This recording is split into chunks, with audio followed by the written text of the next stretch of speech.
Okay.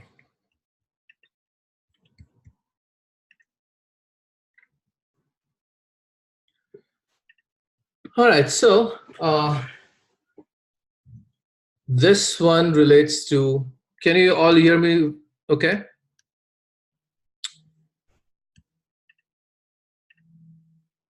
Thank you. Okay. So chapter 8. Chapter 8 and 9. They are. They focus on the same thing. So we're looking at something called as security, and this is one of the biggest things that companies spend their money on. So this is security about information within the company, and information about your clients. Um, every company, be it a service company, manufacturing company, or any other company, they all have to maintain security, and so this chapter deals with that.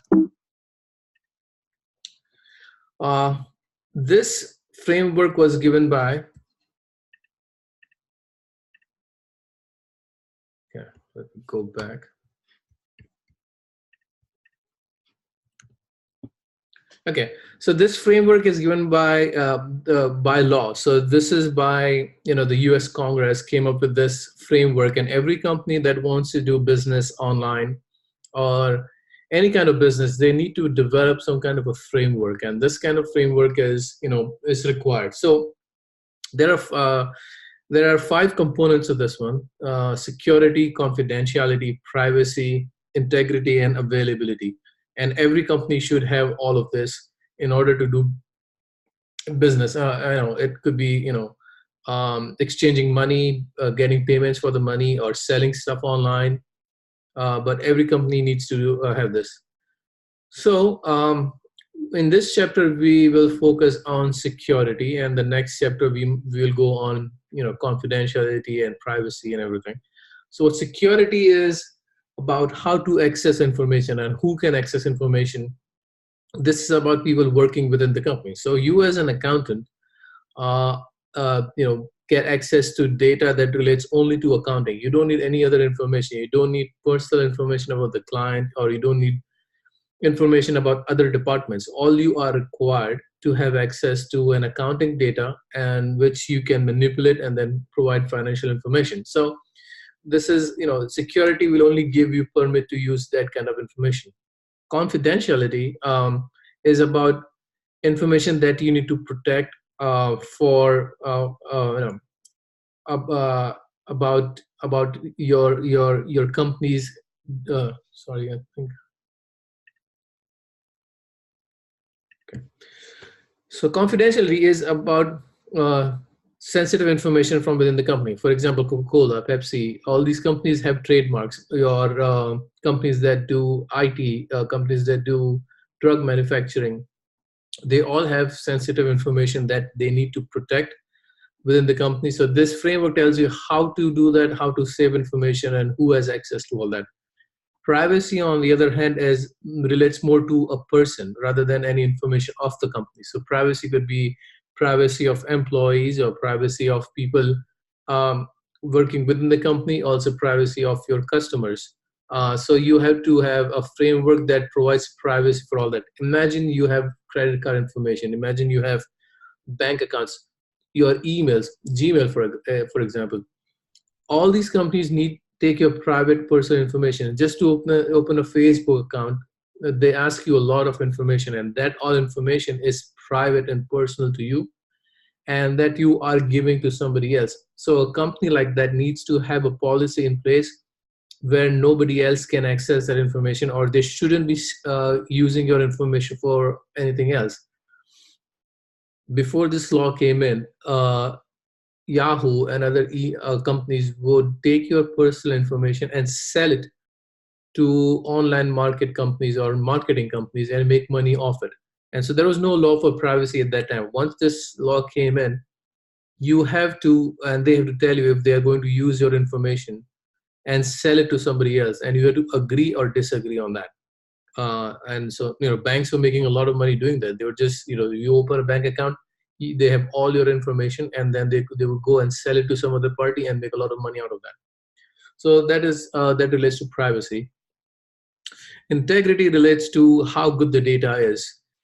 So you as an accounting department should give out good information in terms of every entry should have some kind of a proof. You cannot make up entries. So if you don't have a receipt for that, you don't make an entry for that. So integrity is about providing good, clean, right information, and information not only to people working inside the company, but also for people that are investing within the company or people that might invest in the company. And availability is a process where anybody at any time, anywhere in the globe or in the world, could access information at any given point in time. So if I want to look at a company's information, let's say in the 1980s, 1990s, I can go on the company's website and look at their financial information all the way from from when the company started. And this is because this is required that every public company have all the information available to anybody and at any point in time. So basically, this is what your framework should look like. So we're focusing on security in this chapter, and in the next chapter we'll look at confidentiality and privacy. So this is one of the questions on your exam. It's about security and the life cycle of security. The most important thing that companies need to do is to find out where the problems are. So you cannot just go and spend money on things that you don't need money for. A basic example would be, let's look at a manufacturing company, and you need to find out where the risk is high and where the risk is low. In a manufacturing company, the highest risk is when you are producing stuff at the factory level, where you have expensive raw materials, you have people working in there, and you have expensive products that you're selling, so finished goods that are expensive, and the warehousing where you store all that product. Whereas you're compared to where people sit in the office and in the accounting department and you just work on your computers, where do you think the risk is more? Of course, in the manufacturing part of things, because you have more sensitive information, more expensive products sitting there, physical products that anybody can take and walk out. So you want to find out where the risk is high. And what you want to do is you want to have more security at that end. So you want to have more cameras, you want to have more lock and key, you need to have more computerized security system, you need to have more people monitoring stuff, you need more training in that department, rather than having cameras put in place in the office where a person is going to just sit and the most expensive thing in there is the computer itself. So you don't need that kind of security sitting in the office.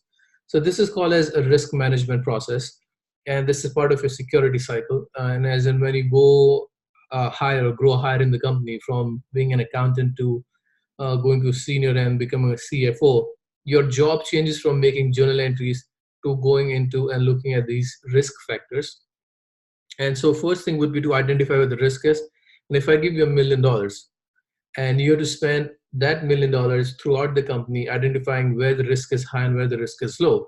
So as in a prior example, where you have a manufacturing company, out of that $1 million, I'll spend maximum money at the factory level and less money as somebody sitting in the office. So this is what that is.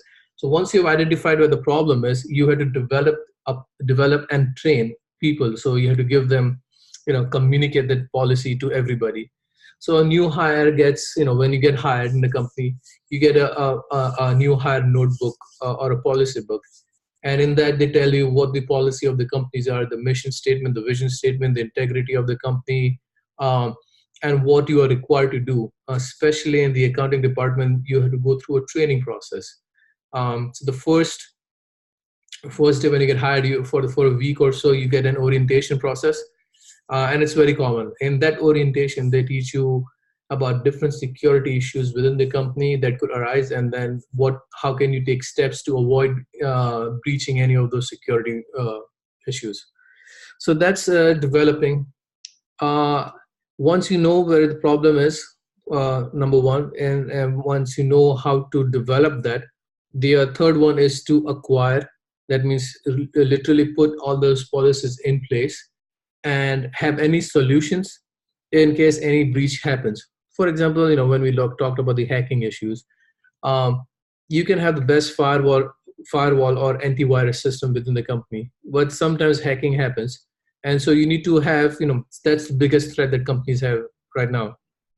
So you find out where the threat is, you deploy and develop and communicate those policies with people, and also then once you know where the problem could be, you can acquire solutions or to minimize those problems. Or if you have problems, then you should be able to fix those problems as quickly as possible. And then once you know where the problem is, and once you know how to deploy them, once you've acquired the right technology, you have to keep monitoring that all the time. So it's not a one-time deal. You have to keep updating all the time. And if you work for a large company that's a public company or a Fortune 500 company, you'll go through this process every 2 years in terms of you'll get new systems update. You might also get a hardware update every 2 or 3 years, since computers keep changing, the markets keep changing. And so this has to happen all the time, and you'll be a part of that. All right, any questions so far? Okay, so next one. So what are some of the security approaches that you can have? There are two different kinds, and I'm going to ask you about these on your final exam. One is called as defense in depth. Defense in depth is a name which means basically you need to have multiple layers of preventive and detective controls. So every company has a different layer in terms of, let's say, online. So if you have you need to have an external firewall within the company, which prevents any information coming inside. Then you need to have antivirus system on your computer itself. So those are two layers. Those are two different layers, so multiple layers. So you need to have multiple layers of security within the company. Same thing with physical movement or physical production of the products. Uh, you need to have one department that handles your warehousing. You need to have another department that handles your production, and you need to have another department that handles your sales and after sales services. So you have multiple layers for the same thing. You need permission at every stage. That's defense in depth. The other one that you will see this, and you will see this again in your 440, is called a time-based model. And the simple formula for this one is P is greater than the sum of the other two, which is P is your preventive controls, D is your detective controls, and C is your corrective controls. So what this means is every company, because it's different layers, need to have three different layers at least: preventive, detective, and corrective controls. Preventive controls are those controls that prevent from anything from happening. For example, again, when we look at hacking, your preventive controls should be strong enough that nobody from outside the company can hack into your system. And if anybody tries to tries to hack, it should take as long as possible for them to hack into your system. That's why P should be greater. And then once you have a problem, and even if you have the greatest security system, there is something that's going to happen. And so you need to have a detective system that can detect things very, very quickly. And so once you can detect that problem, you should be able to correct them. So you need to have proper corrective controls. So the formula is P is greater than D plus C, because preventive should take the longest time. This is in time based. So time based is P should be greater. Preventive control should prevent anything from happening as long as possible. But if there is a problem found, you should have minimum time in detecting where the problem is, and even less time in correcting that problem. Good? So remember this formula. Okay. And so preventive and detective controls are these. Okay. All right. So so the two controls that you should look at is preventive controls and detective controls. Preventive controls always starts with people. Okay. So it always starts with people, and because people are the ones that are using the system. So if you don't train your people properly, there's problem with that. So your preventive control starts with people, and it always starts with the kind of culture you have within the company. And we talked before the culture in Walmart versus culture in Target. And so the tone of the management here is, which is called tone at the top. So top management's tone is at Walmart is rather selling products than providing customer service. Whereas at Target, it's a mix of two. They want to sell product, they also want to make money, but they also want to provide good customer service. That makes a lot of difference, by the way, because people are trained that way. In Walmart, they know their products are cheap. They know that their pricing is competitive, and so they know their products will sell no matter how good or bad the customer service is. And that could be a problem, because then sometimes the management will get more and more aggressive, and all they care about is numbers.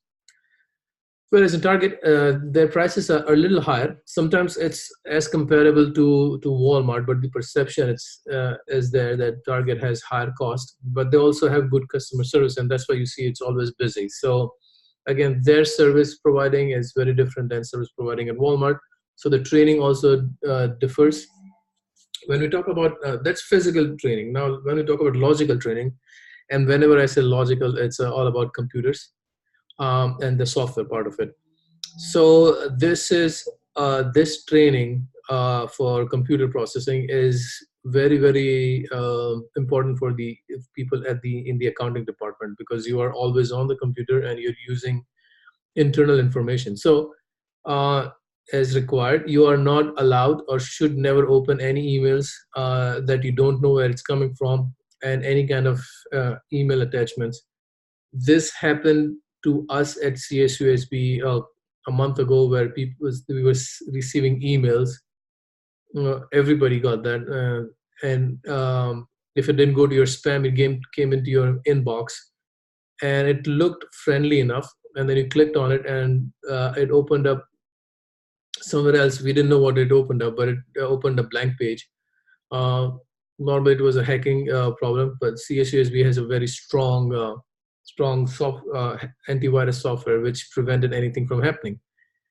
UCLA had the same problem, and they couldn't prevent it. And somebody was sent an email, a student opened it, and it caused on campus opened it, and it caused a problem. And I think 300 social security information and private person information was taken out. 300,000 students over the period of time. So it's dangerous.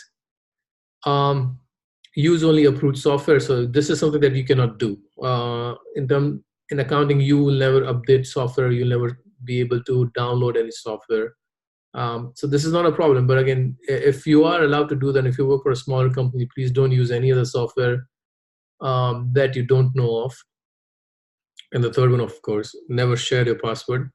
We had people when I was working that used to write their passwords and on sticky notes and stick them on their computer. That's not very smart. So don't do that. And physically protect your laptops and cell phones. Cell phones, when you start working in accounting department, especially for big four accounting firms, you get laptops, you get cell phones, you get credit cards and everything from the company itself. Make sure that you don't lose them, because the hardware is cheap. So a laptop physically could be $1,000, $2,000, but the software inside would be very expensive, 10, 15, $20,000 worth of software, and that comes out of your pocket. So if you lose it, it comes out of your monthly pay. So be careful with that. And we know what social engineering is, so don't talk to anybody that you're not supposed to. Even if you go for conferences and all that stuff, don't share any personal information.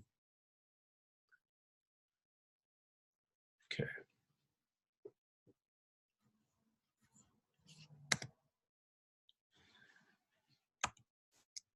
Um,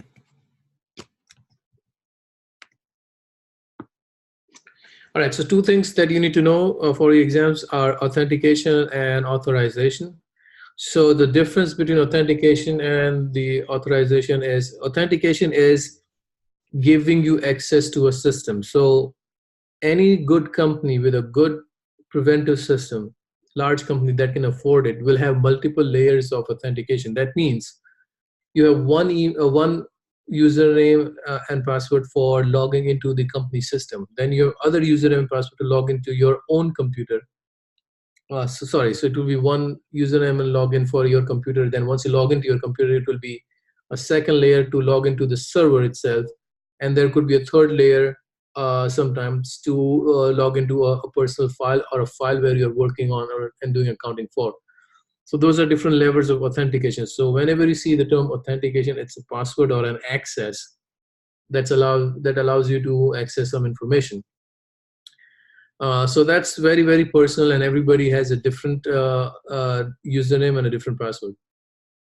Um, so a biometric characteristic is where they use your thumbprint or scan your retina or eye to log in.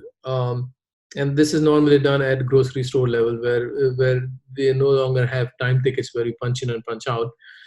You use your thumbprints, and you can clock in and clock out using your thumbprints, and that makes cheating a lot less, because without that, previously people would clock in and clock out their friends even though they weren't there. So you cannot do that anymore. You need to, everybody has a unique ID, and so you need to have that.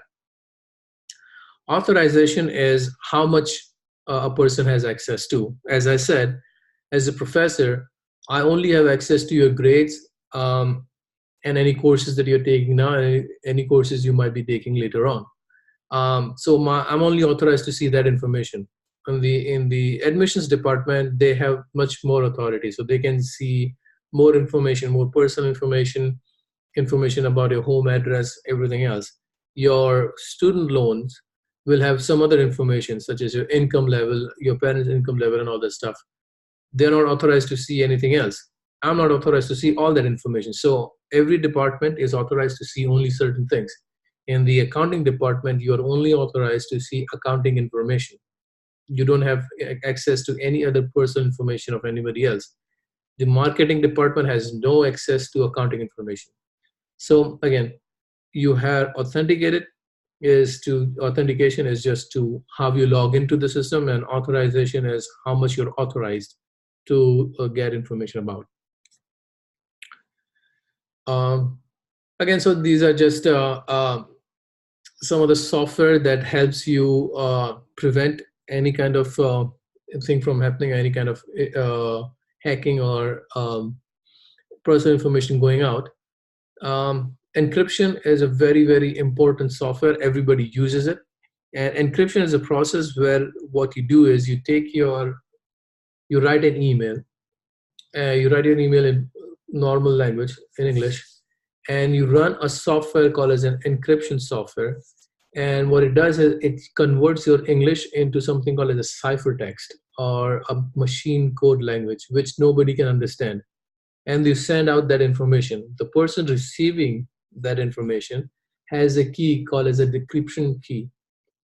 And it could be a public key, and there is something called as a private key. But a public key is where everybody that is receiving that email can run that software and then reconvert that into a normal language and read that. And if it's more important and it's more private information, and if you want only that single person viewing that email, you run that encryption software, you send it, and you have one public key that everybody has access to. But if you only want that one person to see it, then they can use their own private key and then run that software, and they can read that email.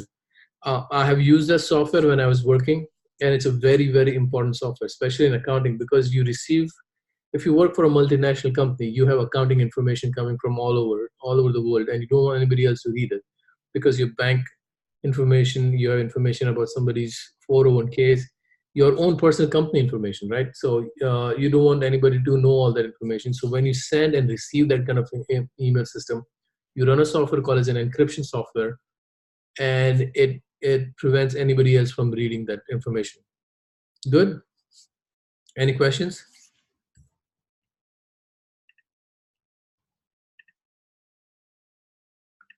Okay.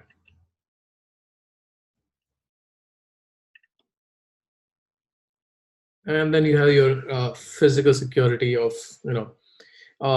as I said, you have logical security, and then physical security is all about limiting access to anybody that doesn't have any business to be there.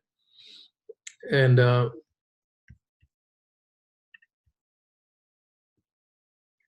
change controls and change management. So what it means is anytime there's a change needed in software or changing in the hardware, you need to have proper authority done. That means somebody has to sign off on that. As an accounting department, You cannot make changes to any of that. Your IT department cannot make any changes to that unless they request a change, and then it goes through a process where your CFO's department, the CTO, which is Chief Technology Officer, and the auditors come together and they say, okay, this change is needed, and so we will allow this change. So there has to be a formal chain of information going back and forth before any changes are made. So nobody by themselves can make any changes to the software or hardware. It has to go through proper channel, and everybody should agree on that before any changes are made. So that's your preventive control that looks at change control and change management.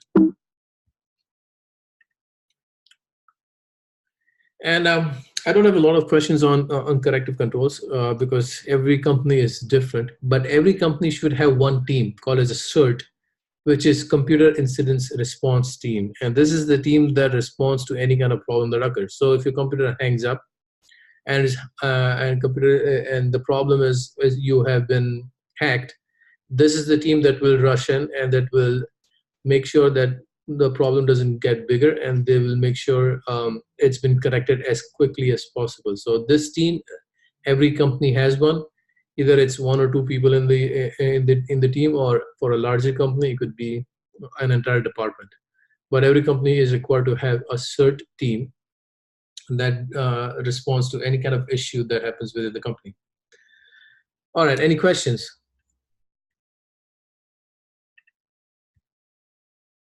Questions?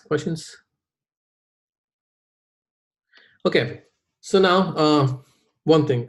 So your final assignment, the final project. Uh, thank you. Okay, so the final project, it's the information is available on Blackboard. It shouldn't take more than, I would say, 4 hours to finish it. It's very, very simple. Don't overthink it. All the questions are given in there. You have different business cycles within the company. Your choice is either to, you can make a diagram and then you can explain what the diagram is doing, or you can only make a diagram, or you can only explain it to me. So you are a public company. You have to be a public company because we are doing, a company that's buying and selling stocks, and you need to have a company that's running in business for at least for 4 or 5 years. Because if it's a brand new company, you don't have that many processes within the company. So make it a company, and again, it's a fake company. You can design it however you want. There's no right or wrong. The only thing I'm looking at is how you understand all the information that we have done throughout the lectures, how detailed you can get, and if if you are still struggling with any information. But basically, it's very simple. Don't think too much about it. Pick a company, make diagrams, write responses, and tell me what. So give me some history of the company. What kind of company it is? What industry it is in? Um, and and if you have any questions, just email me. But basically, just go through the notes that I've given you for finishing the assignment. You guys have any question on that? No, it's no particular format. Just make sure that it's formal enough, as if you're submitting to somebody within the company, and it should be clear. Don't make it too short. Don't make it too long. So I get this question all the time, that if I should have both diagrams and explanation. Previously, I would require both, but I found either or is fine. So you can draw a diagram and you can write the explanation. Some students like to draw it. Some students like to explain it. When you go to work, you will have to do both. So it's your choice. I'm not enforcing that. As long as you can explain things to me clearly, either with diagram or by writing it down, it's your choice. Any other questions? No, not it doesn't have to be in a letter format or a memo. You can write write it as if you are doing your assignments in other classes. an MLA style if you want to do it. But yeah, if you do it in a memo style, that will be good. Again, this is assignment more for you than it's for me. I'm going to give you points no matter what. So as long as you want to practice, and I can give you some information on that. You know, it's just a practice. There is no fraud triangle. The organizational chart is given in the textbook, or you can go online and look at it. But the diagrams are your data flow diagrams given in the textbook. If you don't have the textbook, you can just Google them, and you can see income, so revenue cycle data flow diagram. And if it says fraud triangle, you can make a fraud triangle, but don't worry about the fraud triangle. So everybody, don't worry about the fraud triangle. Just do the data flow diagrams. It's DFDs, and not the flow charts. Flow charts are too complicated. So don't do flow charts. Just do data flow diagrams, showing different business cycles that I've asked you to do. You can go online and look at the data flow diagrams. Um,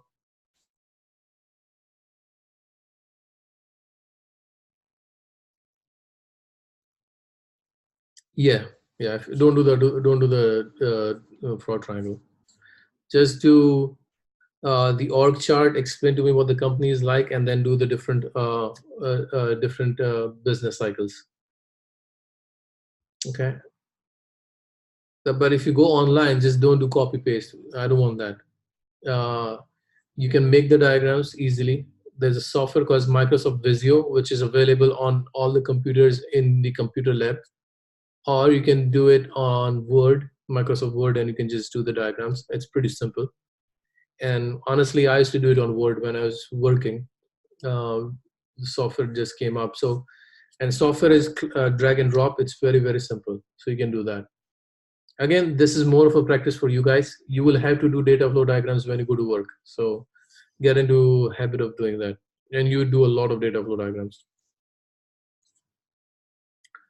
Okay. Another thing is the Blackboard is giving me a lot of problems, and it's marking answers that should be right. It's getting, it's not responding well. So I'm going to give everybody 8 extra points on the second exam, even if you got everything right. It's, because individual, it's going to be hard for me. So I'm going to give everybody 8 points. And so there you have it, because something's wrong with Blackboard and it's not your fault. So uh, any other questions? All right. So we will meet next Monday. Uh, and I'll see you next time. All right. So guys, have a good weekend and study well. See you. You're welcome.